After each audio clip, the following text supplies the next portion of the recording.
What is going on, everybody? Welcome back to Cage My IQ. As always, I'm your host, Cage. Today, I am going to be giving out my AEW Dynamite / Rampage Grand Slam match predictions. Of course, it's going to be taking place this Wednesday and this Friday on TNT and TBS.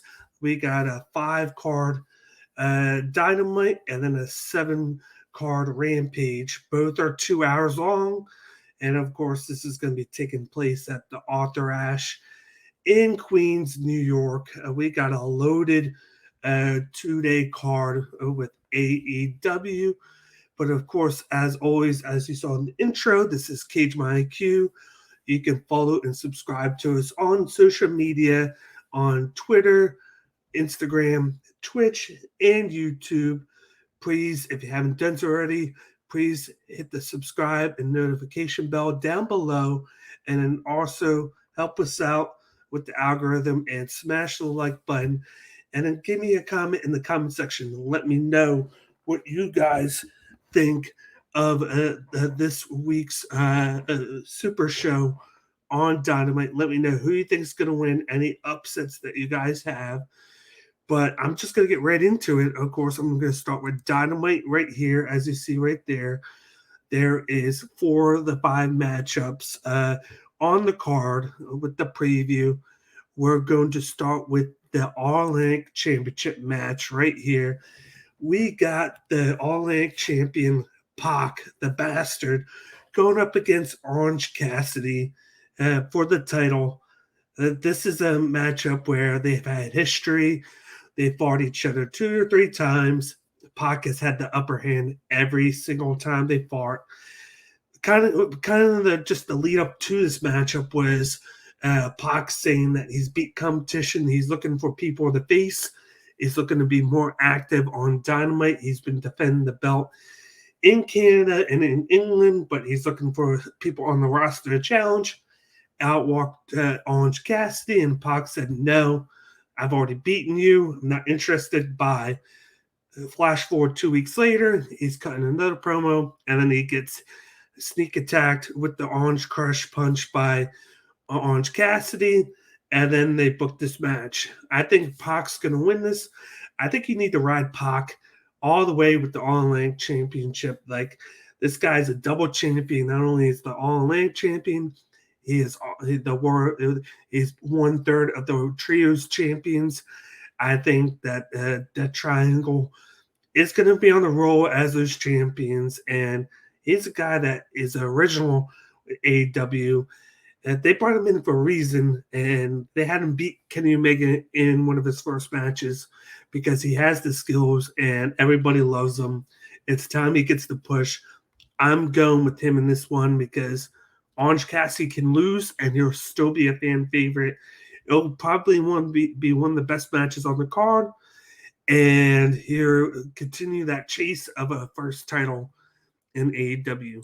Let's move on to the next match on Dynamite. We got the Ring of Honor World Championship match between the champion Claudio Castagnoli versus Chris Jericho, the leader of the Jericho, of course, Association Society, and the JAS. I'm gonna like this match. I like the fact that they booked this and it had a short build to it. Basically, Claudio came out and was cutting a promo how he's looking forward to the World Championship being brought to the Blackpool Combat Club no matter what. Whoever wins between Moxley and Danielson.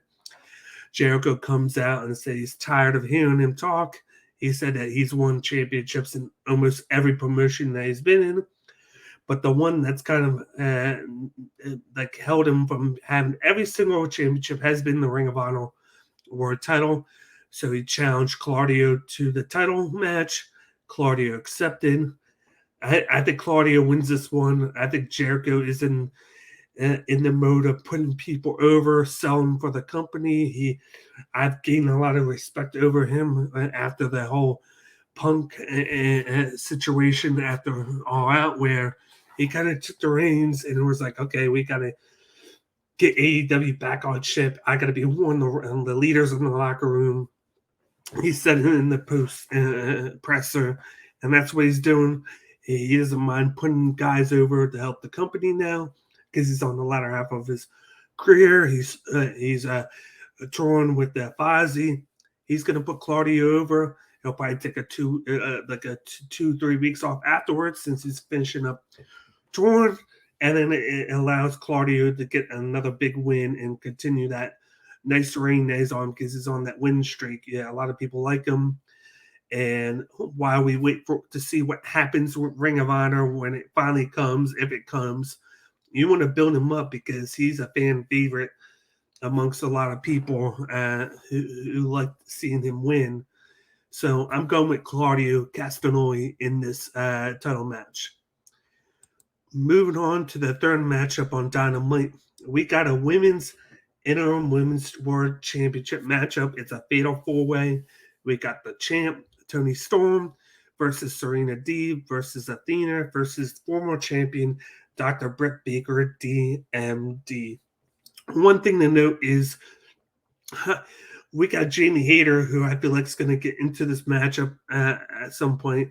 I feel like she's going to be the future champion. I thought at All Out, she should have won the title because it would have been a fresh face. I'm okay that Toni Storm won.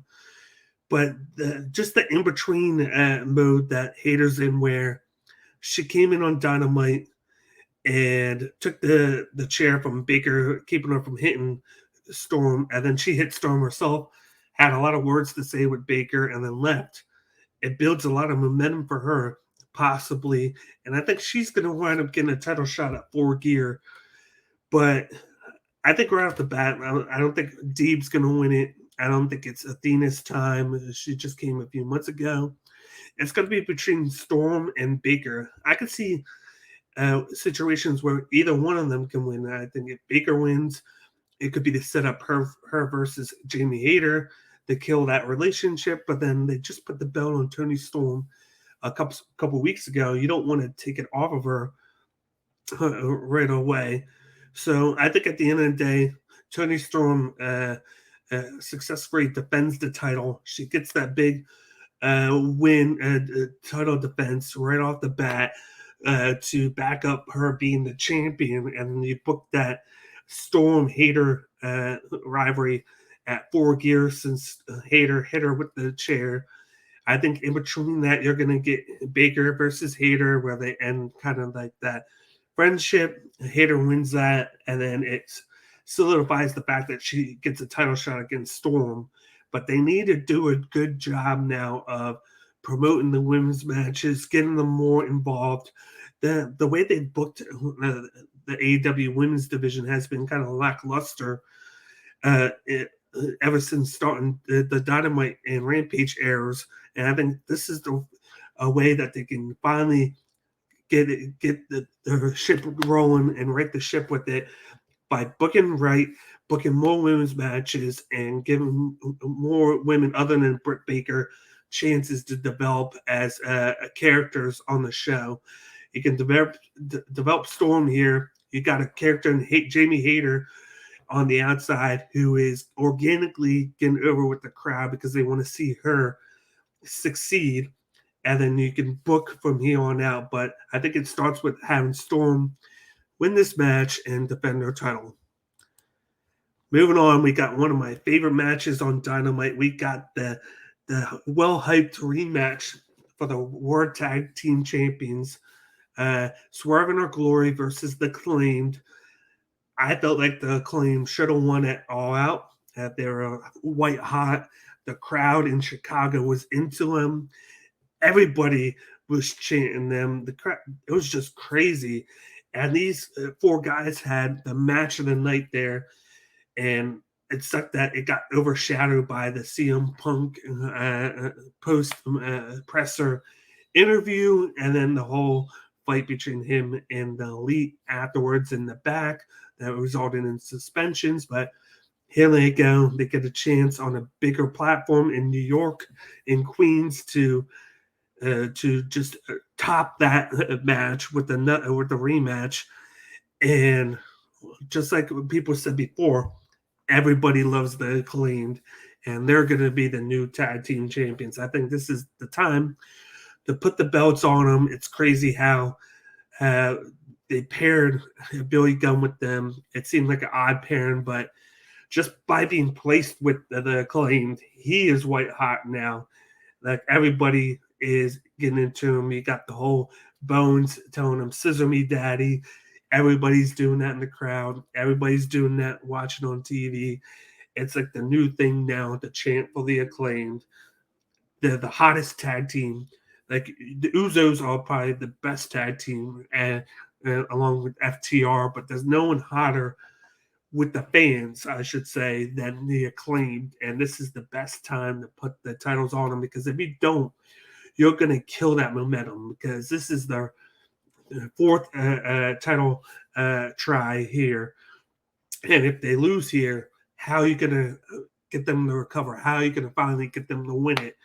There's too many times that they're getting chances and losing. This is the time to do it in a big platform on live TV and Swerve in Our Glory. To me, I felt like once the Hardys had to get taken out of that match a few months ago because of Jeff Hardy, Swerve in Our Glory was the backup plan to take the titles off the Young Bucks when they took the titles off of Jurassic Express. And they've done a great job of carrying the belts until they had a challenger that could take them off of them. And the Acclaimed are the perfect one. Just the build has been great. They lose the match, but then they confront them. They get the rematch, and you see a little bit of Swerve turning heel, cutting the Acclaim promo, telling them that they're the champions. That he's not going to let them say anything about them, and then the Acclaim cut him off and tell him that their reign is going to be over in a couple weeks. And then Swerve in Our Glory wrestle match the following week, and then the Acclaim come out and cut a promo on them. This is just a program that organically got set up and everybody's into, and it should be capped off by a win by the Acclaimed to become the new tag team champions in AEW. Let's move on to the main event of Dynamite. We got the finals of the Grand Slam Tournament of Champions to crown the new AEW World Champion. Of course, we know, just like I said, CM Punk got suspended as the Elite did, so CM Punk was stripped of the World title. They made a tournament to crown the new champion, and of course, both John Moxley and Bryan Danielson made it to the finals, and it was a nice way to shift off of CM Punk having to drop the title and to crown somebody new. He had Moxley, who's been the workhorse. He's a two-time champion. He was actually supposed to take a 6-week vacation 2 weeks ago, right after All Out, but to help AEW to come back and be one of the leaders of the locker room, he came back. He came back to do this, and this is a rematch from Revolution, where that's where they created the Blackpool Combat Club, where they started it all, where Moxley defeated Danielson. And we've seen kind of the last couple weeks within this tournament where we've seen rematches where the loser of the first match winds up winning. You saw it with Hangman and Bryan Danielson. Bryan Danielson got over Hangman. Then he goes and has to face Chris Jericho, who he lost to at All Out, and he gets by him. And now has a chance to get by John Moxley. So it could be like this comeback tour for Bryan Danielson in this tournament, where he beats 3 guys that have gotten over him in the past year and culminated in a world title reign right here. I think Moxley's going to be the favorite going in. He's won it twice. He has number, but I feel like he's going to do the honors of putting over Bryan Danielson, because he has a much needed vacation ready for him in the next week or so after Grand Slam. I feel like he's going to take a month off So this is a perfect way to get a fresh new champion in where you're not doing the same 2 or 3 guys like we talked about in Punk, Omega, uh, Danielson, or Hangman. You get a new guy in Bryan Danielson where he is one of the most technically best wrestlers in the world right now. Everybody loves him. He is great. He's gotten so much better on the mic, and he could create great matchups for the title against other top stars. And then for me, the big thing is the fact that you got MJF who holds the chip where he can cash in for a match anytime he wants. We don't know all the parameters of it because usually we see it get used in a week or two. But imagine a fresh matchup of MJF versus Bryan Danielson for the title, where a lot of people are on both sides there. And one thing that I've been noticing is Bryan Danielson has been going out on the here side of the entrance ramp. He's been going uh, out of that pod instead of the face side, which I wonder if they're going to say anything about that in the future. If it's anything gets referenced about it, or if it's just his way of being like, "Hey, like I'm a tough guy, I'm a badass." But you know what? I come off as a crowd favorite anyway, so it doesn't matter what side I come out of when it's my time to wrestle. But I'm predicting Bryan Danielson gets the upset here and he wins his first AEW World Championship. It's much needed.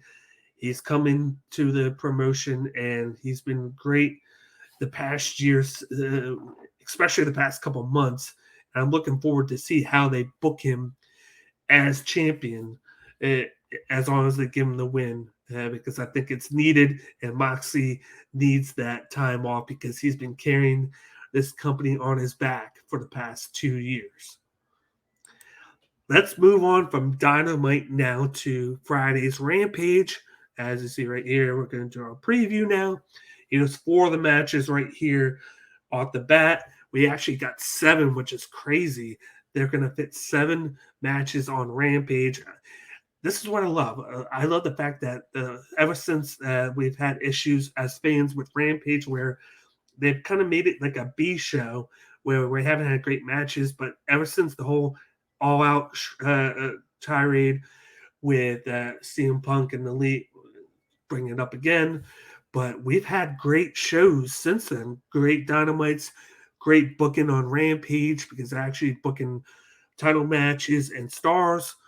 But I'm looking forward to this one almost as much as Dynamite. But the first match that we have is the Golden Ticket Battle Royal. The winner gets a shot at, I believe, the AEW World Title at a time and place. I believe it's in a couple weeks, so they do have a time and place already picked out for it. So they don't get to, just like the chip where they don't get to pick whenever they want. It's you do it here. 4 of the names right there off the top of the head are Lance Archer making his return from New Japan Pro Wrestling. He was in the G1, had a great showing there where it came this close to making the playoffs. You got Jay Lethal, you got Penta, and then you got Adam Hangman Page. I don't think it's either of these guys. I'm going to go out on a limb and say the winner is going to be Andrade El Idolo.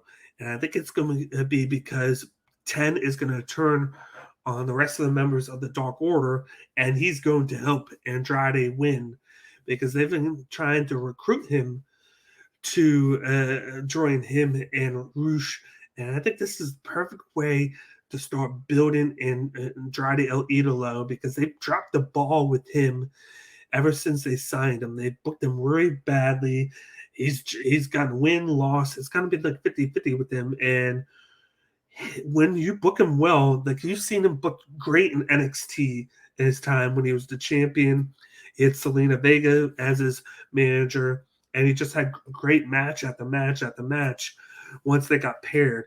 And I think once you get going, get things going with Andrade, where you start getting him to win, and you book him right, he could be a good piece for AEW as a heel with his faction.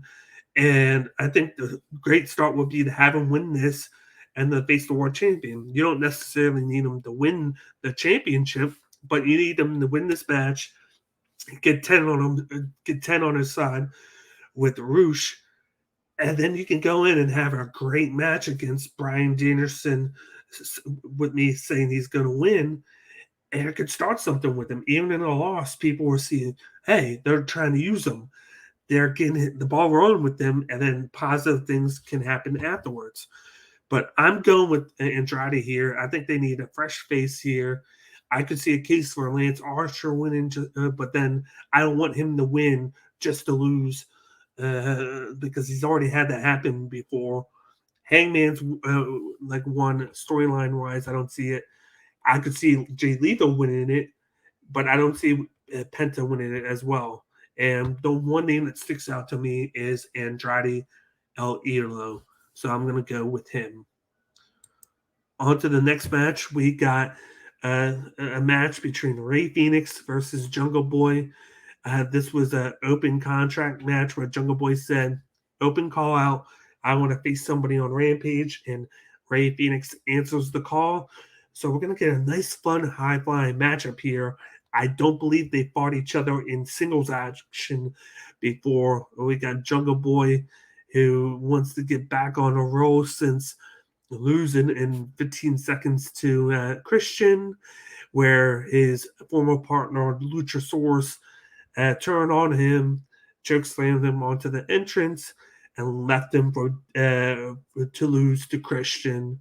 And I feel like this is going to be the start and build for a matchup at 4 Gear between Jungle Boy and Luchasaurus. Luchasaurus is the heel, Jungle Boy is the face. So I think this is going to be a great match with a lot of big spots in it. But at the end of the day, I got Jungle Boy winning it. You need to get him on a win streak going into that rivalry matchup in November. So this will be the start of it. And they're both going to have great spots, but Jungle Boy needs this. Rey Fenix has the trios title already, so he can afford to lose a singles match like this. So I'm going with Jungle Boy in this matchup.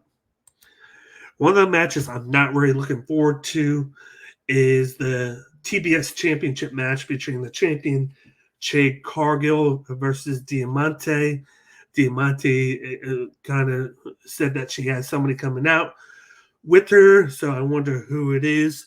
So that adds intrigue in the matchup. But Jade Cargill should be a beast. Should be booked to the point where she wrestles a lot.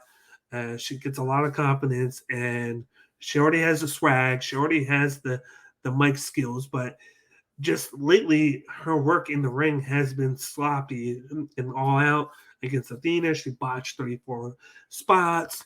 And instead of just booking her once every 2 months, they need to book her like a few times a month, even on Dark, just to get her the experience, just to get her all the work in. But in this matchup, of course, she's going to win. You continue the win streak. She beats Diamante. And at some point down the line, you got to consider having her lose this when she gets the experience, so then she can jump up to the world title picture and to take that belt instead. But I see why she is going to hold this TBS title for a while. It's because she's still green. She needs to get work in the ring, and she needs to get better before she makes the climb up. But they're starting to run out people for her to face. So that's why they need to get her in the ring more often rather than wait. But this is an easy one here. I got Jade Cargill winning this one. Let's move on to the no disqualification tag match between Sting and Darby versus the House of Black. Hopefully, this is the closure to this rivalry that's been going on for the last 2-3 months. And basically started around Double or Nothing, and it should have ended, of course, at All Out, but with Malachi Black, of course, asking for time off and his release, and I believe it was granted. They're doing a storyline where they're saying you might have cut off the head of the snake but we're still here and we want a match with you guys. So they did that. I think this is going to be the last match of the feud. I think the best part of this is to have House of Black get over on Sting and Darby in this matchup. House of Black needs to get on a roll as a tag team. I think they have something in Buddy and Brody King. If they keep them within, you got Julia Hart there, basically as the manager. She has a great look. She's been doing great since the gimmick change from the Varsity Blondes to the House of Black. She's been winning a lot on her times on Dark and on Dynamite and Rampage. And I think this is a future tag team, like number one contender for you down the line for the Acclaimed in House of Black if you book them right, if you get them the wins now. And this is the start because you got Sting and Darby. Darby's been floating between tag team and singles a lot the last 6 months. You know they don't need this win because if he goes back to singles, getting a win here won't mean much to him. So you want to start building House of Black up, building them up into a formidable tag team, and then get them to the point where you can have them challenge for the tag team titles at the next pay per view, or say Double or Nothing when you have that. But I got House of Black win this one on Rampage.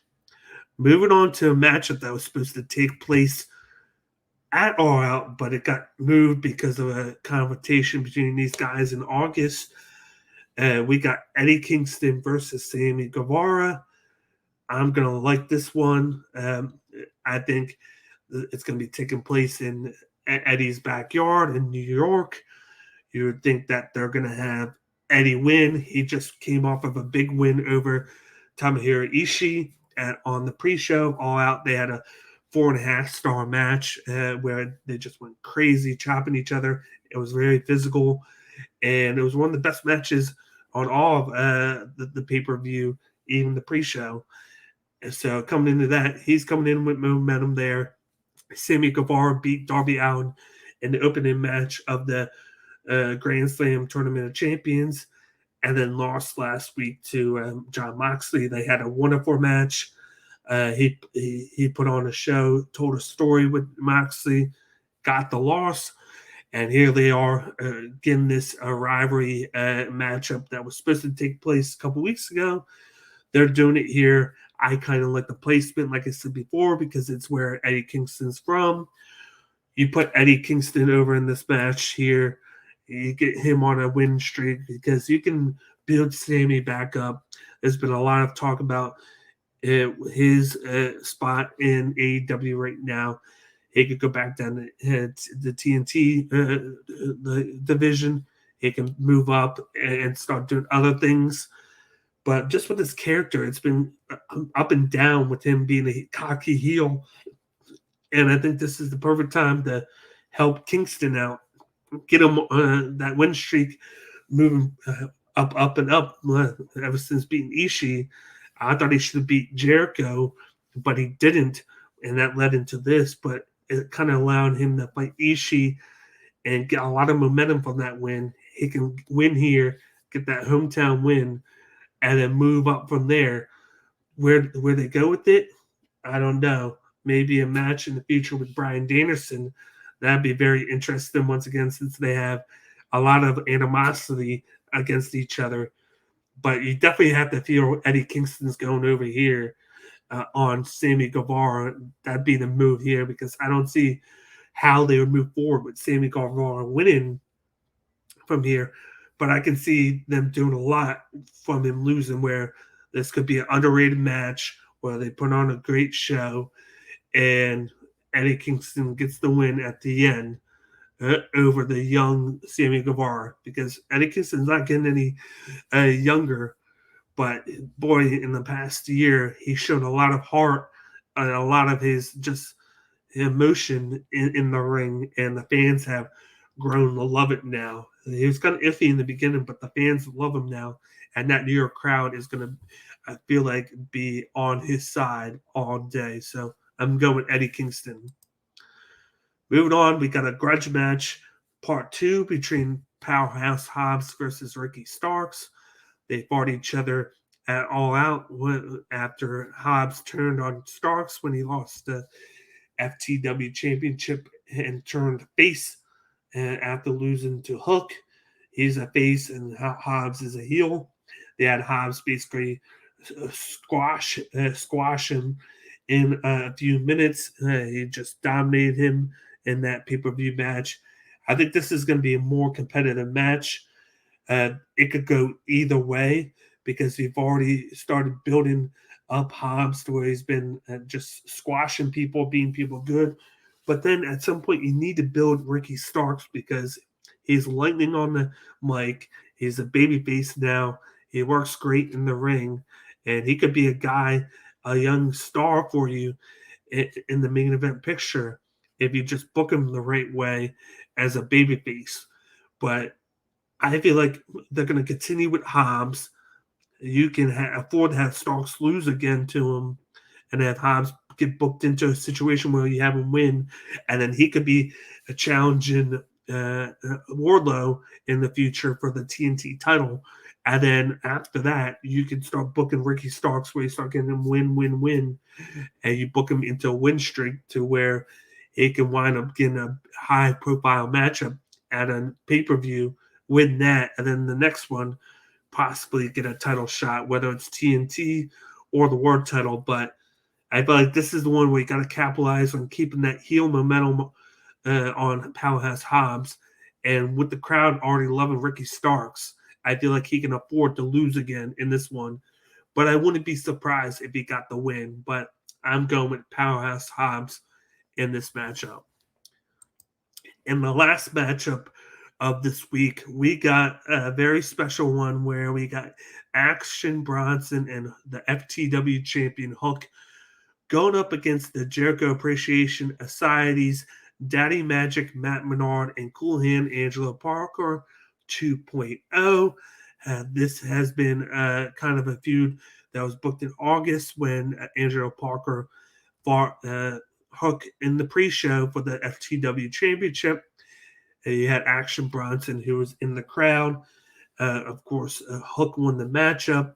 Then Daddy Magic came out and helped Angelo Parker double team Hook, and that brought Action Bronson into the ring where he helped Hook fight off 2.0, and they decided, let's book a 2-on-2 match.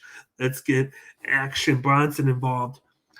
It's going to be interesting how they use it because they just came out and said that Action Bronson has a no bump contract with AEW where he can't get bumped at all. Well, basically that means all he's going to do is do a lot of offensive moves, and Hook is going to take all the damage for his team. So it'll be interesting to see how they incorporate all that into this match. But I think Hook is going to be in the match majority of the time. It probably would be a 4 or 5 minute match, in my opinion, unless they try and prolong it a little bit more to get the crowd into it and to get them what they want. And you're going to have Matt Menard and Parker take damage from, of course, Action Bronson when they're down. And then you get Hook tag him in, and then he's going to get a lot of his offense in. And then he's going to tag Hook in, and then he's going to take the brunt of whatever 2.0 gives to him. But at the end of the day, I got Bronson and Hook here. Of course, this is where Bronson and Hook are from. Of course, you want to put Hook over as much as possible. He's white hot with the crowd. They love him. They like the fact that even though the FTW champion is just one of those crazy, weird championships where it's not real, but it is. But it adds to the allure of him, and it makes him seem more important, and you want to build off of that. He's undefeated. He's looked good. They've kind of booked him well into where a lot of his matches are short, so he can get a lot of work and time in so that when he is ready to put on those 4 matchups and matches when he gets older, that he's ready and he's ready to go. And that's why they put the FTW title on him, to add more to his character. but they're going to get the win there. 2.0 have done a great job selling. They're great on the mic. They're just great doing what they need to do to help the product be better. And they're going to take the loss. And you're going to have Bronson and Hook staying in the ring victorious.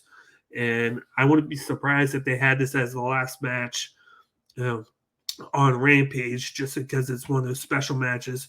But then again, it could be the opener as well. But I got them winning, and then Hook keeping that undefeated streak alive, especially in this special tag match where he partners with Action Bronson. That'll wrap things up with my AEW Dynamite and Rampage, of course, Grand Slam match predictions. Check them out. Let me know what you think. Let me know who you're going with on Wednesday and Friday. Predictions wise, put them in the comments section. Give me any other thoughts and opinions you have of AEW right now. But of course, before I get going, do me a favor, smash the like button down below and subscribe to the channel if you haven't done so already. We also have, of course, a Cash App, $ Daniel Bakley, if you wish to support the show. It is welcome but not needed. So if you do, I appreciate any donations that you guys sent my way to the Cash App. But that'll wrap things up with today's, of course, match predictions for AEW Grand Slam. You can check out all the other content here on the channel. We got Bellator coming up. We got one on Amazon Prime 2 coming up. And we got more wrestling content ready to be put out. But other than that, I'm your host, Cage, and I will see you guys next time on another edition of Cage My IQ. Thanks for tuning in.